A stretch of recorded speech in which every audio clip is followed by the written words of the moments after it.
నమస్కారం. మనమొక మామిడి పండు తిన్నప్పుడు ఆ తీపి, ఆ వాసన అన్నీ కలిసి ఒక అద్భుతమైన అనుభూతినిస్తాయి కదా? అవును. కానీ ఇదంతా మన మెదడులో జరిగే ఒక కెమికల్ డ్రామా అని తెలుసా? ఈరోజు మనం ఆ డ్రామా వెనుక ఉన్న సైన్సును కొంచెం లోతుగా పరిశీలిద్దాం. తప్పకుండా. మన శరీరంలోని రెండు అత్యంత ముఖ్యమైన, ఒకదానికొకటి పెనవేసుకున్న ఇంద్రియాలైన వాసన మరియు రుచి ఎలా పనిచేస్తాయో వివరంగా చూద్దాం.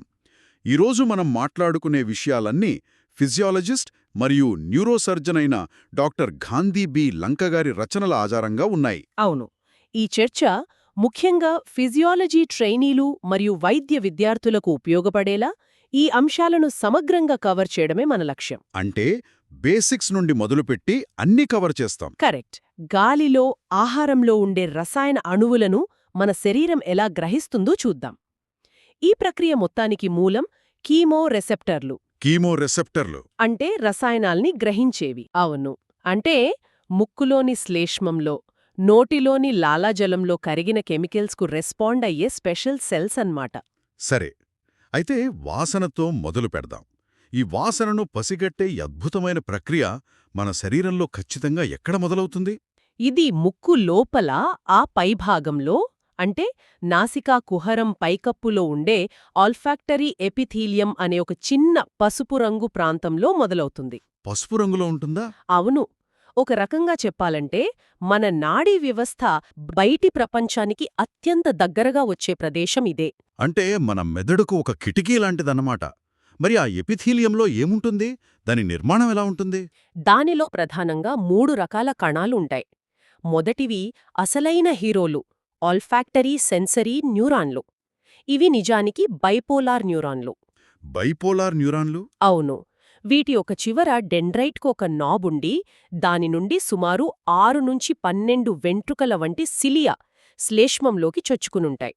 వాసన అణువులు వచ్చి అతుక్కునేది ఈ సిలియాకే. మరి ఆ న్యూరాన్ రెండో చివర ఆ సిగ్నల్ మెదడుకెలా వెళ్తుంది?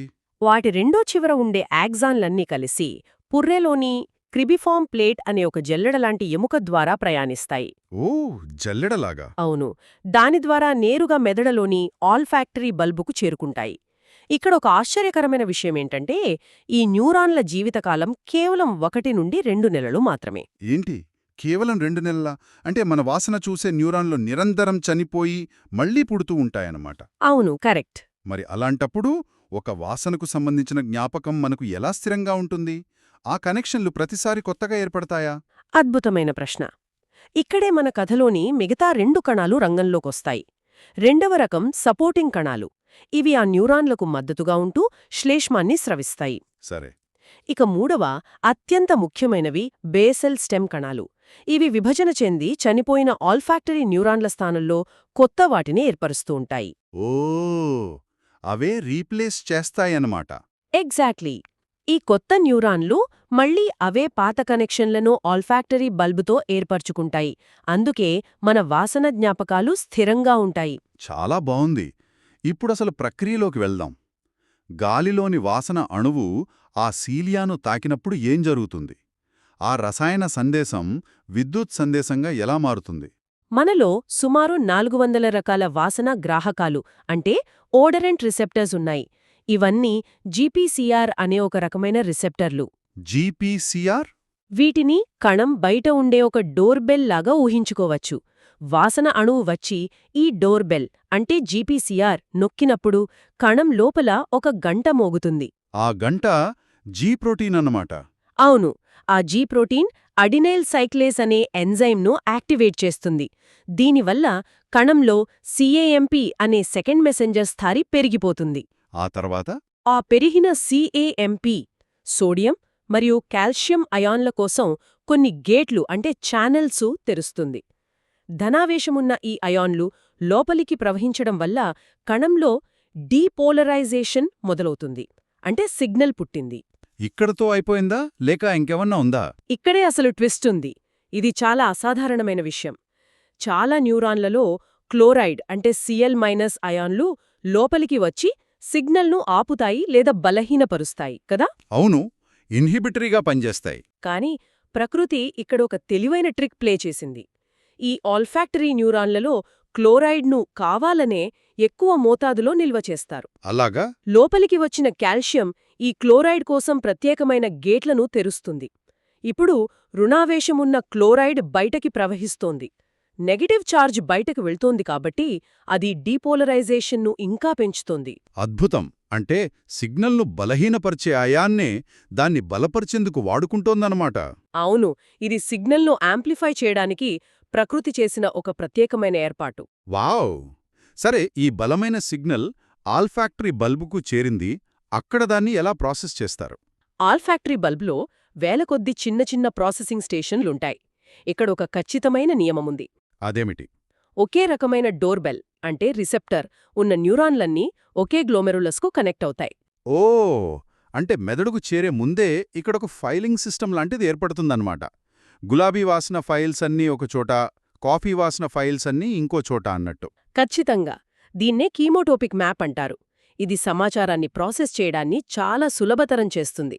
మరి ఈ సిగ్నల్ను ఇంకా స్పష్టంగా ఎలా చేస్తారు? దానికి లేటరల్ ఇన్హిబిషన్ అనే ప్రక్రియ జరుగుతుంది. పెరిగ్లోమెరులార్ మరియు గ్రాన్యూల్ కణాలు ఈ పనిచేస్తాయి. లేటరల్ ఇన్హిబిషన్ అంటే? దాన్ని కొంచెం సులభంగా వివరిస్తారా? తప్పకుండా. ఒకేసారి చాలామంది మాట్లాడుతుంటే మనం ఒకరి మీద దృష్టి పెట్టడానికి మిగతా వారి మాటలను మన మెదడు పట్టించుకోకుండా పక్కన పెడుతుంది కదా. అవును. అలాగే ఒక వాసన చాలా బలంగా తగిలినప్పుడు ఆ సిగ్నల్కు సంబంధించిన గ్లోమెరులాయ్ తన పక్కనున్న వాటి యాక్టివిటీని కొంచెం తగ్గిస్తుంది. దీనివల్ల మెదడుకు అత్యంత బలమైన సిగ్నల్ స్పష్టంగా వినిపిస్తుంది. వాసనల మధ్య తేడాను గుర్తించడానికి ఇది చాలా అవసరం. నాకెప్పట్నుంచో ఒక సందేహం. కొన్ని వాసనలు, ఉదాహరణకు పాత పుస్తకాల వాసన లేదా వర్షం పడినప్పుడు వచ్చే మట్టి వాసన, అవి మనల్నొక్కసారిగా పాత జ్ఞాపకాల్లోకి తీసుకెళ్తాయి. దీని వెనుక ఉన్న న్యూరల్ కనెక్షన్ ఏమిటి? చాలా మంచి ప్రశ్న. ఇతర ఇంద్రియాలలా కాకుండా వాసన సమాచారం థాలమస్కు వెళ్లకుండా నేరుగా కార్టెక్స్లోని 5 ప్రధాన ప్రాంతాలకు వెళ్తుంది. థాలమస్ను బైపాస్ చేస్తుందా? అవును. వాటిలో ముఖ్యమైనవి అమిగ్డాలా మరియు ఎంటోరైనల్ కార్టెక్స్. అమిగ్డాలా భావోద్వేగాలకు కేంద్రం. అందుకే కొన్ని వాసనలు మనకు ఆనందాన్ని, భయాన్ని లేదా అసహ్యాన్ని కలిగిస్తాయి. ఇక జ్ఞాపకాల సంగతి. మీరు అడిగిన జ్ఞాపకాలకు కారణం ఎంటోరైనల్ కార్టెక్స్.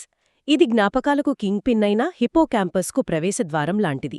ఓ, అందుకే ఆ డైరెక్ట్ లింక్. అవును. ఈ ప్రత్యక్ష సంబంధం వల్లే వాసనలకు, బలమైన జ్ఞాపకాలకు మధ్య విడదీయరాని బంధం ఉంటుంది. ఇక వాసనను స్పృహతో గుర్తించి ఇది మల్లెపువ్వు వాసన అని విశ్లేషించే పని థాలమస్ ద్వారా ఆర్బిటోఫ్రంటల్ కార్టెక్స్కు వెళ్లే మార్గం చేస్తుంది. వైద్యపరంగా వాసన కోల్పోవడమనేది ఎంత ముఖ్యమైన సమస్య? దానికి సంబంధించిన రుగ్మతలేవిటి? చాలా ముఖ్యమైనవి. వాసన పూర్తిగా కోల్పోవడాన్ని అనోస్మియా అంటారు. వాసన తగ్గితే హైపోస్మియా. కొన్నిసార్లు వాసన మరీ ఎక్కువగా తెలుస్తుంది గదా. అవును. గర్భధారణలో అది సాధారణం. దాన్ని హైపరోస్మియా అంటారు.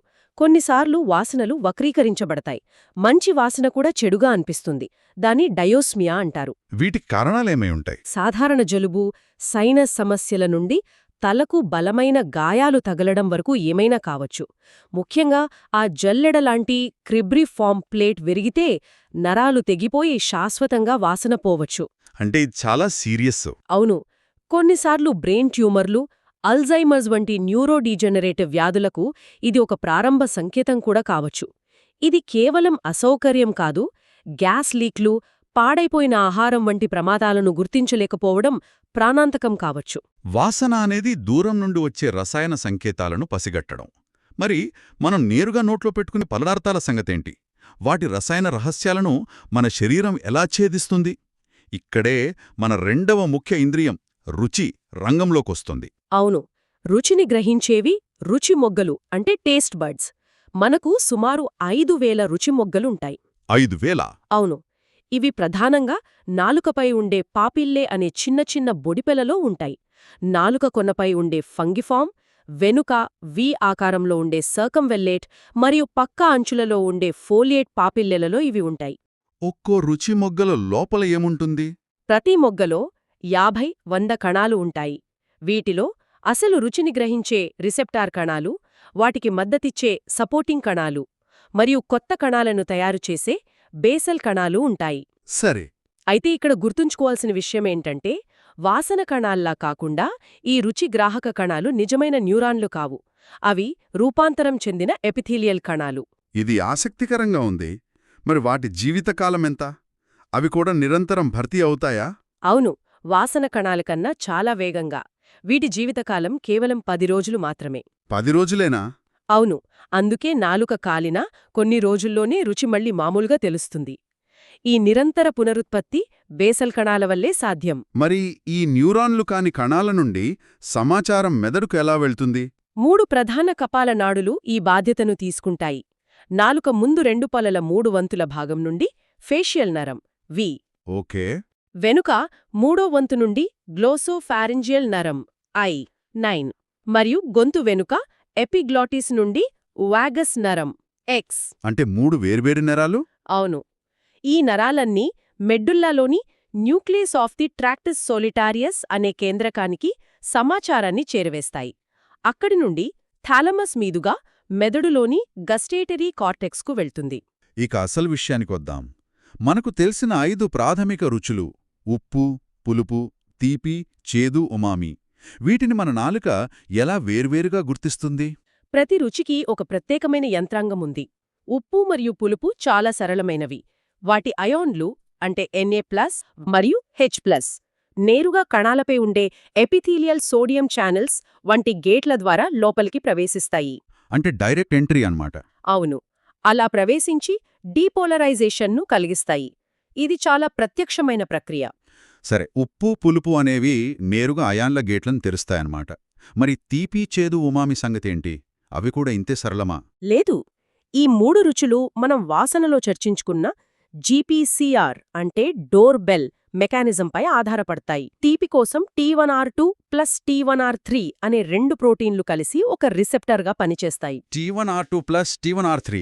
ఉమామి అంటే గ్లూటామేట్ నుండి వచ్చే ఆ రుచికరమైన ఫ్లేవర్ కోసం T1R1 ప్లస్ T1R3 అనే కాంబినేషన్ పనిచేస్తుంది. ఇక మిగిలింది చేదు. ఇక చేదు చాలా క్లిష్టమైనది.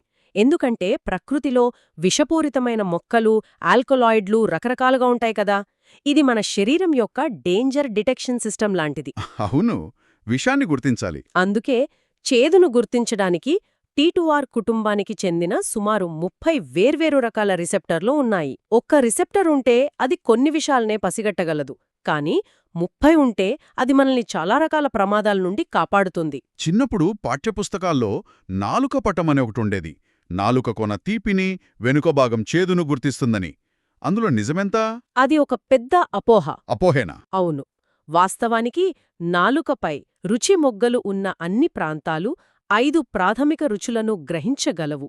అయితే కొన్ని ప్రాంతాలు కొన్ని రుచులకు కొంచెం ఎక్కువ సున్నితంగా ఉండవచ్చేమోగాని చిత్రంలో చూపించినట్టు స్పష్టమైన విభజన అనేది అస్సలు లేదు. మరి రుచికి సంబంధించిన రుగ్మతలేమిటి?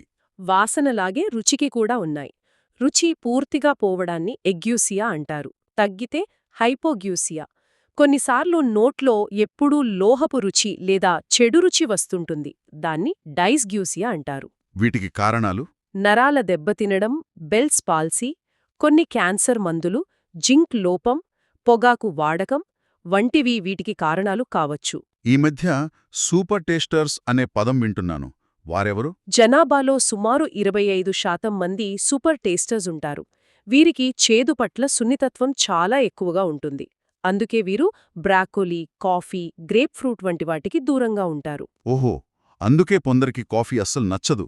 అవును, సాధారణంగా వీరికి ఇతరుల కంటే నాలుకపై ఫంగిఫార్మ్ పాపిల్లేల సంఖ్య ఎక్కువగా ఉంటుంది. కాబట్టి వాసన మరియు రుచి అనేవి కేవలం ఇంద్రియాలు మాత్రమే కాదు, అవి మన చుట్టూ ఉన్న రసాయన ప్రపంచాన్ని నాడీ సంకేతాలుగా మార్చే అత్యంత సంక్లిష్టమైన వ్యవస్థలు.